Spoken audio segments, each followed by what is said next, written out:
ህይወት ልንገራችሁ ቻሌንጅ አለው። ሁል ጊዜ ቻሌንጆች አሉ። በቻሌንጆች አትሸነፉ፣ ዲፌትድ አትሆኑ። ጽናት ያስፈልጋችኋል። በመከራ ውስጥ ጽኑ፣ በቻሌንጆች ውስጥ ጽኑ። ቡዲዝም ተከታይ አይደለሁም፣ ግን ቡዲዝም ምን ይላል መሰላችሁ? የቡዲዝም ዋና መመሪያዎች ልንገራችሁ። አንደኛ ላይፍ ኢዝ ሰፈሪንግ ይላል። አለቀ። ህይወት ስቃይ ነው። ለቡዲስቶች እንዲህ ብለው ነው ዲፋይን የሚያደርጉት። ላይፍ ኢዝ ሰፈሪንግ ነው የሚሉት። ሁለተኛ the reason why we suffer is because we want ይላሉ። ስለምንፈልግ ነው ሰፈር የምናደርገው። ስለዚህ the way out of suffering መተው ነው፣ wanting መፈለግ ነው ይላሉ። የእነሱን ተዋቸው። ግን ላይፍ ውስጥ ምን ሰፈሪንግ እንዳለ ግን ምን ጥያቄ የለው። ከዛ ከእናንተ ምን ይጠበቃል? ዶንት ጊቭ አፕ፣ ፐርሲቪር አድርጉ፣ ጽኑ። በሳፈሪንግ ውስጥ መጽናት፣ ጸንታችሁ ስትወጡ እንዴት ጠንካራ ብርቱ ሰው ሆናችሁ ትወጣላችሁ። ስለዚህ ጽናት ያስፈልጋቸዋል። ጎ ፎር ዘ ቤስት በህይወት ዱዓም ስታረጉ ስትጸልዩም የምትሉት አለ። እንደው እባክህ አላህ ሆይ እግዚአብሔር ሆይ ትንሽ እንትን ብትሰጠኝ፣ ትንሽ እንትን ብትሰጠኝ፣ እንደው ትንሽ ቤት ብትሰራልኝ። ለምንድን ነው ትንሽ የሚሰጥሽ? ትልቁ ለማ ሊሆን ነው? እንደው ትንሽ ነገር ብትል ለምን ትልቁን አትማርም? ዋይ ኖት ጎ ፎር ዘ ቤስት። ይሄ ዓለም ዩኒቨርስ ብዙ ነገር አለው። ለሁላችንም የበቃ ነገር አለው፣ በጣም ብዙ። ስለዚህ ጎ ፎር ዘ ቤስት። ድሪም ስታደርጉ ተለቅ አድርጋችሁ ድሪም አድርጉት፣ ከፍ አድርጋችሁ ድሪም አድርጉት። እና ስንጠይቅ ከፍ አድርገን እንጠይቅ። ይሄ ውስኪ ይራጩበት የለም እንዴ ገንዘቡን? እኔ አንድ አብሮኝ የተማረ ዶክተር አለና እናንተ እኮ የምትጠጡት ይጠጣል፣ እናንተ እኮ የምትጠጡት በጣም ውድ መጠጥ ነው እኮ የምትጠጡት፣ 3000 ብር ምናምን ታወጣላችሁ ለጠርሙስ አልኩት። እኔ ከጠጣው ብዙ ጊዜ ስለሆነ ነው። ከት ብሎ ሳቀ። 3000 ብር ጠርሙስ አለኝ። 40-50 ሺህ ብር ነው እኛ የምናወርደው አለ።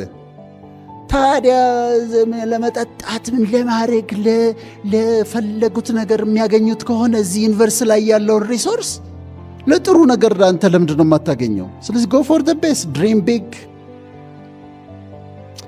እሺ፣ ከዛ ቹዝ ዩር ዋርስ፣ ጦርነታችሁን ምረጡ። አንድ መስሪያ ቤት ውስጥ እየሰራችሁ ከአንድ ሰውዬ ጋር ተጣልታችሁ፣ አብሯችሁ አንድ ቢሮ ከሚውል ሰውዬ ጋር ተጣልታችሁ የማያቋርጥ ጦርነት፣ በቃላት በአስተያየት ባነጋገር የማያቋርጥ ጦርነቱ ስለምትቆያላችሁ ሲዝፋየር አውጁ። ተኩስ አቁም፣ ዩኒላተራል ሲዝፋየር አቁሙና እናንተ ሜክ ፒስ። አብሮ የሚውል ሰውዬ ነው፣ ሰላም እንዲያሸንፍ ፍቀድለት። ያሸንፍህ፣ በመሸነፍ አሸንፍ። ከዛ ስለምን ትዋጋለህ? ቀኑ ሙሉ ሰላም አድርጉና ዋሉ። አእምሯችሁ ሰላም ደስ ብሎት ይዋል። አንድ ጊዜ አንድ አጎቴ ነበርና ሰዎችን ህይወት ምን አስተማረህ ብሎ መጠየቅ እወዳለሁ። ህይወት ምን አስተማረህ ብዬ ጠየቅ፣ እስቲ አንድ ነገር ንገረኝ አልኩት። ከዛ ምን አለኝ መሰላችሁ? በህይወት ዘመን ሁሉ በማያገባህ ነገር አትግባልኝ። እኔ በህይወት የተጎዳሁት በማያገባኝ ነገሮች ውስጥ እየገባሁ ነበራል። ከዛውን ቆሜ ያስባለሁ፣ ይሄ ነገር የሚያገባኝ ነው? አስተያየት ልሰጥበት የሚገባ ነው? አይደለም። ስለዚህ አስተያየት አልሰጥም። ልናገርበት የሚገባ ጉዳይ ነው? አዎ እናገራለሁ። አሁን ዛሬ አንድ የሆነ ስብሰባ ነበረ፣ ከዚህ ስብሰባ ሊያስቀረኝ የሚችል። ከዛ ግን አሰብኩ፣ ይሄ ስብሰባ ያገባኛል አልኩኝ። ከመንግስት አካባቢ ያለ ነው፣ አያገባኝም። የሚያገቡኝ ስብሰባዎች አሉ መንግስታዊ የሆነ፣ ይሄኛውስ አያገባኝ። ስለዚህ የሚያገባችሁንና የማያገባችሁን ነገሮች ምረጡ፣ ጦርነታችሁን ምረጡ። የማይሆን ቦታ ላይ ጦርነት ስታደርጉ ጥይት አታባክኑ። አክሴፕት ዋት ዩ ካን ኖት ቼንጅ። መቀየር የማትችሉትን ነገር ተቀበሉት። እኔ የሕክምና ተማሪ ሆኜ ዋናው የምማረው ለምን ነበር መሰላችሁ? ቶሎ ጨርሼ እናቴን ለመርዳት ነበረ። በጣም በቃ እንትን ስማር ሁሉ ማስበው እናቴን በቃ አሁን ዶክተር ሆኜ ሰራና እንዲያደርግና ደግና 3ኛ ዓመት ተማሪ ሆኜ እናቴ ሞተች። መለወጥ እችላለሁ? ይሄን አልችልም። መለወጥ የማትችሉትን ነገር በህይወታችሁ እናንተም ተመሳሳይ ከኔ ጋር የገጠሟቸው ሐዘኖች ይኖራሉ። አንዳንድ ሰዎች 20 ዓመት ያዝናሉ፣ ክሎዥር አያደርጉ። 30 ዓመት ይቆጫቸዋል፣ ያንገበግባቸዋል። አክሰፕት ኢት ዩ ካን ኖት ቼንጅ ኢት። መለወጥ አትችልም። መለወጥ የማትችለውን ነገር አክሰፕት አድርገው። የሚሄዱበትን እናውቃለን። በቃ እናትሽ የሉም፣ አም ሶሪ በጣም ግን ሁሌ እንዴት ታዝኛለሽ? እንዴት በአባትሽ ሁል ጊዜ እንዴት ታዝኛለሽ? 30 ዓመት ሰው እንዴት ያዝናል? ክሎዥር አድርጎ አክሰፕት አድርጎት። አንዳንድ ሎሶቻችንን መለወጥ የማንችላቸውን በቃ መቀበል ነው። ሞባይሌን ሰረቀኝ፣ ዲት ያናድዳል። ስንት ዶክመንት ያለውን ዲት ነው የሚያበሽቀው። በቃ ብዳበት ስንገበገብ 1 ሳምንት ልቆይ ይችላል። ሰረቀው፣ በቃ ኢትስ ጎን። ብደውልለት ሌባው ይስቅብኛል። በቃ ሙድ ነው የሚይዝብኝና ካልዘጋው ስልኩንና በቃ ኢትስ ሎስት። እንትን ሆነ፣ ተፈጠረ፣ ኢት ሃፕንድ፣ አለቀ። መለወጥ የማትችሏቸውን ነገሮች ስለ ሰላማችሁና ስለ ጤንነታችሁ ስትሉ ተቀበሉት፣ አክሴፕት አድርጉና አለፉ። ከዛ ፎሎ ዮር ሃርት። ኢንስቲንክት የሚባል ነገር አለ፣ ኢንቱዊሽን የሚባል። አሁን መሪዎች ስትሆኑ በማይንዳችሁ አስባችሁ ሪዝን አውት አድርጋችሁ የምትወስኗቸው ውሳኔዎች አሉ አይደል? ግን አንዳንዴ በሪዝኒንግ የማትወስኑት ውሳኔ አለ። ስለዚህ you have to listen to your heart። ትላልቅ ፖዚሽን ላይ ያላችሁት በተለይ ውስጣችሁን ታዳምጡና I don't think so በሚሆን አይመስለኝም ትላላችሁ። ኢንስቲንክት ነው፣ ኢንቱዊሽን ነው። ሊደርሺፕ ላይ በጣም ያስፈልጋል። ሁሉን ነገር በእውቀት አንወስነውም፣ ኢንቱዊሽን ያስፈልጋል። አንዳንዴ አይ መሄድ የለብኝም ኖ I don't have to go ሚል ነገር ውስጣችሁ ይሰማል። ፎሎ ኢት።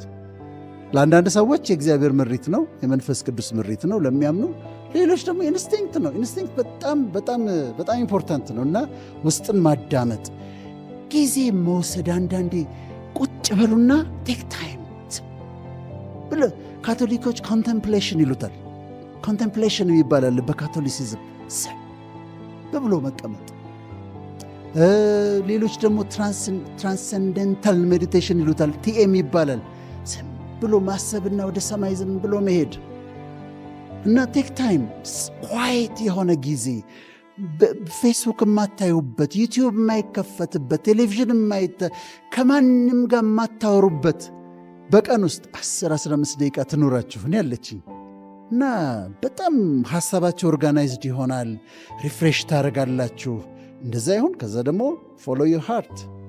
ለውስጥ ውበት ዋጋ ስጡ። ትልቁ ውበት ውስጣዊ ውበት ነው፣ የኢነር ቢዩቲ ነው። ያላገባችሁ ስትፈልጉ፣ የትዳር ጓደኛችሁን ስትፈልጉ፣ በቃ ጸጉሯ የሐር ነዶ፣ አፍንጫዋ ስንደዶ፣ ተረከዟ ሎሚ፣ ሽንጧ የነብር ጅራት፣ አይኗ የብር ጉልላት፣ እንደዛ አትፈልጉ። የውስጥ ውበት አላት ወይ? ኢነር ቢዩቲ አላት ወይ ብለህ ጠይቅ። አንቺም እንደዛው ኢነር ቢዩቲ ያለው የሚስትህን የውስጥ ውበቷን አድንቅላት። አስተሳሰቧን፣ አመለካከቷን፣ ልጆቿን ማሳደጓን፣ ትህትናዋን፣ ያ ውበት ነው። አሜሪካን ሀገር ብቻ ለኮስሜቲክስ፣ ለነ ሊፕስቲክ፣ ለጥፍር ቀለም፣ ለምናምን $10 ቢሊዮን ያወጣሉ። ኮስሜቲክስ ሰርጀሪ ያለ አፍንጫቸውን ያሰራሉ። ሪኖፕላስቲ ይባላል። ቆዳቸው ጨርመድ ሲል ፌስሊፍት ይባላል። ፌስሊፍት ይባላል። ሰርጀሪ ያሰራሉ። ጡታቸውን ለማሳደግ ማስቶፕላስቲ ይባላል። ኢምፕላንት ያስገባሉ። ጡት ከፍ ከፍ እንዲል። ይሄ ሙቪ አክተሮች ምኖች የምታያቸው ማስቶፕላስቲ ሰርቶ ነው፣ ኢምፕላንት ተደርጎ ነው። ለዚህ አይነት ሰርጀሪዎች ሌላ $10 ቢሊዮን ያወጣሉ። ጭንቀታቸውን ተመልከቱ። ፋት ሳክ ያስደርጋሉ። ላይፖሳክሽን ይባላል። ፋቱን ያስመጥጡታል። ጸጉር ካለ በሌዘር ሰርጀሪ ያስነሳሉ። ለዚህ ደግሞ $4 ቢሊዮን ያወጣሉ። በዓመት $24 ቢሊዮን ለውጪ ለሉክስ ያወጣሉ። እውነተኛ ውበት ግን ውስጥ ነው። ትህትና ነው፣ ፍቅር ነው፣ መሰጠት ነው፣ ኢንቴግሪቲ ነው። ያንን የራሳችሁንም የውስጥ ቢዩቲ ቫሊዩ አድርጎት የህይወት ትነሮቻችሁንም ውስጣዊ ውበታቸውን አድንቁላቸው። የደስታ ምንጫችሁን ንጹሕ አድርጉት። ፒውር ጆይ ኤንድ ሬስት። እኔ ድሮ ጫት እቅም ነበረ። ጫት ሜዲካል ስኩል እንቅም ነበርና አንድ ጊዜ ምን ሆነ መሰላቸው? ፕሮፌሰር በእደ ማርያም፣ አሁን እንደ ወዳጅ ነው የማወራቸው። ፕሮፌሰር በእደ ማርያም የሚባሉ ነበሩና አያውቁም፣ ስለ ጫት ምናምን አያውቁም። ከዛ ተማሪዎቹ ጫት ይቅማሉ አሏቸው። እዛ አንድ ቀን ዶርሚተሪያችን መጡ። እንትኑን ቆሻሻ ማጠራቀሚያው ሲያዩ ጫት አለ፣ ያንን ሲያዩ ጫት አለ። ሰበሰቡን። ተማሪዎቹን ጥሩልኝ፣ በሩን ዝጋ፣ ይሄ ሚስጥር ነው፣ ሌላ ሰው እንዳይሰማሉ። እናንተ ጫት ትበላላችሁ አሉ። ጫት ትበላላችሁ? ከዛ አንዱ እጁን አወጣ። ምንድን ነው አሉት። ፕሮፌሰር ጫት ይቃማል እንጂ አይበላም አላቸው። ልክ አይደሉም እኮ ጫት ይቃማል አላቸው። ሰው ደስታ ለማግኘት ጫት ይቅማል። ጫት ካቲኖን የሚባል ነገር አለው። ካምፊታሚን ከሚባል መድኃኒት ጋር ይመሳሰላል። ስቲሙሌት ያደርጋቸዋል። ከዚህ ዥው አድርጎ ዳውን ያደርጋቸው። ሴክሹዋሊ ሊቢዶ የሚባለውን ፍላጎት ይጨምራል። ችሎታ በጣም ይቀንሳል። ግን ሰው ደስታ ፍለጋ ጫት ይቅማሉ። ከሃይማኖት ጋር ግንኙነት አለው ወይ ብዬ ኡስታዞችን ጠይቄያለሁ። የለውም ብለውኛል። ምንም ሰበብ ነው። ስለዚህ ሰራተኞች፣ አንዳንድ የባንክ ሰራተኞችንም ጨምሮ ምሳ ሰዓት ወጥተው መታ አድርገን ንግባ ይላሉ። ቀም አድርገን ከዛ መርቅነው ታገኟቸዋላችሁ መስሪያ ቤት ውስጥ። በኋላ ግን ይገለዋል። እሺ አልኮል አለ በመጠኑ እሺ ይሁን። እኔ ስለ ሙዴን በጣም ስለሚለውጠው አልጠጣም። እና ግን አንድ ሰው ጠጣ፣ ሰከረ፣ ደነሰ፣ ደስ አለው፣ ጨፈረ፣ ጠዋት ሲነሳ ሃንጎቨር አለው፣ ያስመልሰዋል፣ ራስ ምታት አለው፣ ይሸታል። ዋይ ሹድ ዩ? ለምን ብልጠጥ? በራስ ገንዘብ አቋል። ከዛ መናገር የማልፈልገውን ነገር ተናገር ያለው ጠጥቼ፣ ወይ ከሰው ጋር እጣላለሁ፣ ወይም ማይሆን ሪሌሽንሺፕ ውስጥ እገባለሁ። ለምን ጠጣሁኝ?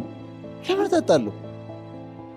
የደስታ ምንጬ ንጹሕ ባረገውስ? ሻይ ጠጥቼ፣ ቡና ጠጥቼ፣ ከጓደኞቼ ጋር አውርቼ ከሆነ መሆን ካለበት አንድ ግላስ እንደው የግድ መሆን ካለበት ራስን ገዝተን ንጹሕ ለምን አናደርገውም? ሕይወታችንም ለምንድን ነው መጠጣት ያለብህ? ለምንድን ነው መስከር ያለብህ? እንዴት ነው እሱ ደስታ ምንጭ ሊሆን የሚችለው? ሲጋራ ማጨስ ነበረ፣ በትግል ነው ያቆምኩት። ለምን ብለህ ታጨሰዋለህ? ለማቆም መስራት ያስፈልጋል። ጊቭ ዲው ኦነር፣ ክብር ለሚገባው ሰው ክብርን ስጡ። በሕክምና ምን አለ መሰላችሁ? ሲኒየሪቲ 1 ዓመት ቀድሜው ግራጁዌት ያደረግኩኝ ከሆነ አሁን የፈለገ ቦታ የደረሰ ቢሆን ስመጣ ወንበሩን ይለቅልኛል። ሲኒየር ያከብራል። እኔ ደግሞ የእኔ 2 ዓመት እንደዚህ ሲኒየር ከሆነ በጣም ነው የማከብረው። በቃ የተለመደ ነው። እነ ፕሮፌሰር አስራት ሲመጡ ዋርድ ውስጥ ሲያስተምሩን፣ እሳቸው እንደዚህ ሲመጡ ፕሮፌሰር አስራት ቦታ ለመልቀቅ ትርምስምሳችን ነው የሚወጣው። በጣም ነው የምናከብራቸው አስተማሪዎቻችን። ከዛ ሳይኮሎጂስት ስማር ካልቸሩ ይለያል ትንሽ። ያስተማሩ እያስተማረ ማቋረጥ ይቻላል። ቆይ እሱ ጋር አልገባኝም ብላችሁ ማቋረጥ። ቴዎሎጂ ደግሞ ስማር ቴዎሎጂ ደግሞ ልክ አይደላችሁም ብላችሁ መከራከር ትችላላችሁ። ግን ምንድን ነው ፖዚሽን የሚበልጥህን ሰውዬ ሪስፔክትን ተጽኦኬ ፖዚሽን አክብሩ። ፖዚሽን እናከብራለሁ። እኔ አሁን ሚኒስትሮችን አገኛለሁ፣ ትላልቅ ሰዎች የአገሪቷን ሰዎች አገኛለሁ፣ መሪዎቹን አገኛለሁ። አንዳንዶቹ በዕድሜ ታናሾቼ ናቸው። አይ ሪስፔክትም። ለምን? ፖዚሽናቸው። ሰውየው ማን አይ ዶንት ኬር፣ ግን አከብረዋለሁ። ኦነር ለሚገባቸው ኦነር አድርጋለሁ። ፖዚሽንን ስታከብሩ ፖዚሽናችሁ ይጠባል። ስለዚህ መከባበር፣ እናትን ማክበር፣ አባትን ማክበር፣ በዕድሜ ይበልጡንን ማክበር፣ ያስተማሩንን ሰዎች ማክበር፣ በፖዚሽን የሚበልጡንን ሰዎች ማክበር። አቶ ሳይንሱ የታለንት ዴቨሎፕመንት ኦፊሰር ነው። አሁን በፖዚሽኑ አከብረዋለሁ። ትልቅ ስራ ነው የሚሰራው በጣም። ስለዚህ በፖዚሽኑ አከብረዋለሁ። የመጨረሻው ታሪክ እንስራ። ታሪክ ሰሪዎች አሉ፣ ታሪክ ጸሐፊዎች አሉ፣ ታሪክ አጥኞች አሉ። እኛ ታሪክ ማንበብ እንችላለን፣ ግን ታሪክ ደግሞ እንስራ፣ ለሌገሲ እንስራ። የመጨረሻ ንግግሬ ነው። ቢያንስ ለልጆቻችን ሌገሲ እንተው። ሰው ከ40 ዓመት በኋላ የሚኖረው ለሌገሲ ነው ይባላል። ለትውልድ ለጀኔሬሽን ሌገሲ መተው ቢያቅተኝ ቢያንስ ለልጆቻችን ሌገሲ እንተውላቸው። የመልካም አርአያ፣ የመልካም ሕይወት፣ የጥሩ ስም እንተውላቸው፣ ጥሩ ታሪክ እንተውላቸው እና ለሌጋሲ ትተን ለመሄድ እንስራ። እነዚህ የሕይወት መርሆች ናቸው። ግን እነዚህ ብቻ አይደሉም። ከፈለጋችሁ ደግሞ እናንተ የራሳችሁን መርሆች ደቨሎፕ ታደርጋላችሁ። እነሱን ደቨሎፕ አድርጉና ፕሪንስፕሎች ደቨሎፕ አድርጉና 10 መርሆች የሕይወት አውጡና እነዚህ የእኔ የሕይወት ፕሪንስፕሎች ናቸው። ፕሪንስፕልድ የሆነ ሕይወት ነው የምኖረው። ከፕሪንስፕሌ አልወጣም። የእኔ ፕሪንስፕል ይሄንን አይፈቅድም። አንድ ሰው ሊጣላኝ ቢሞክር አሁን ስወጣ አልጣላውም። ለምን? ፕሪንስፕሌ አይፈቅድም ካንተ ጋር ለመጣላት፣ ካንተ ጋር ለመሰዳደብ። የሕይወት መሪ አይፈቅድም እለዋለሁ።